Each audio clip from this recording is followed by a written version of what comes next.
Kawan, kita berjumpa lagi dalam menyendiri di tengah alam luas ini, kawan. Ada satu cerita yang ingin kusampaikan. Sebuah cerita yang lahir dari sunyi, dari pantulan langit di air dan dari bisikan angin yang tak pernah terlihat namun selalu terasa. Lihatlah sekeliling kita, kawan. Langit terbentang luas tanpa batas, awan berarak perlahan seakan tak mengenal tergesa. Air di hadapan kita diam, memantulkan dunia dengan jujur, tanpa menambah, tanpa mengurangi. Alam seolah berkata, beginilah aku apa adanya. Di tengah ketenangan ini, seringkali hati kita justru ramai.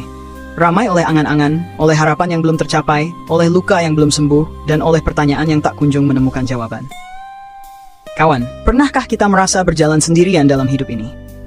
Berjuang tanpa tepuk tangan, bertahan tanpa sorakan, dan tetap melangkah meski tak ada yang benar-benar melihat?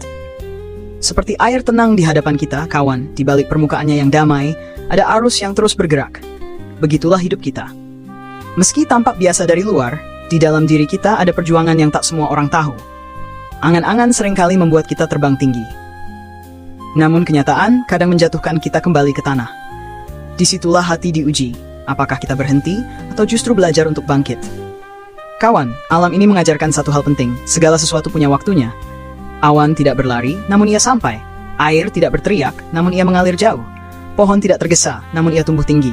Lalu mengapa kita sering memaksa hidup berjalan sesuai keinginan kita? Dalam kesendirian ini, kita belajar mendengar suara hati sendiri. Tanpa kebisingan dunia, kita mulai memahami apa yang benar-benar kita butuhkan, bukan sekadar apa yang kita inginkan. Kawan, jangan takut pada sunyi, karena di sanalah kita menemukan diri kita yang paling jujur. Sunyi bukan tanda kalah, sunyi adalah ruang untuk sembuh. Sunyi bukan akhir, sunyi adalah awal dari kekuatan yang baru. Seperti pantulan langit di air ini, kawan, hidup akan selalu memantulkan kembali apa yang kita tanam. Jika kita menanam harapan, kita akan menuai ketenangan. Jika kita menanam kesabaran, kita akan menuai kekuatan. Dan jika hari ini hatimu terasa lelah, ingatlah, bahkan alam pun butuh diam untuk tetap indah. Kawan, dalam kesendirian ini kita tidak benar-benar sendiri. Karena Tuhan selalu hadir di setiap hembusan angin, di setiap riak air, dan di setiap doa yang tak sempat terucap. Mari kita lanjutkan perjalanan ini dengan hati yang lebih lapang. Bukan dengan tergesa, bukan dengan amarah, melainkan dengan keyakinan bahwa setiap langkah, sekecil apapun, tetap berarti.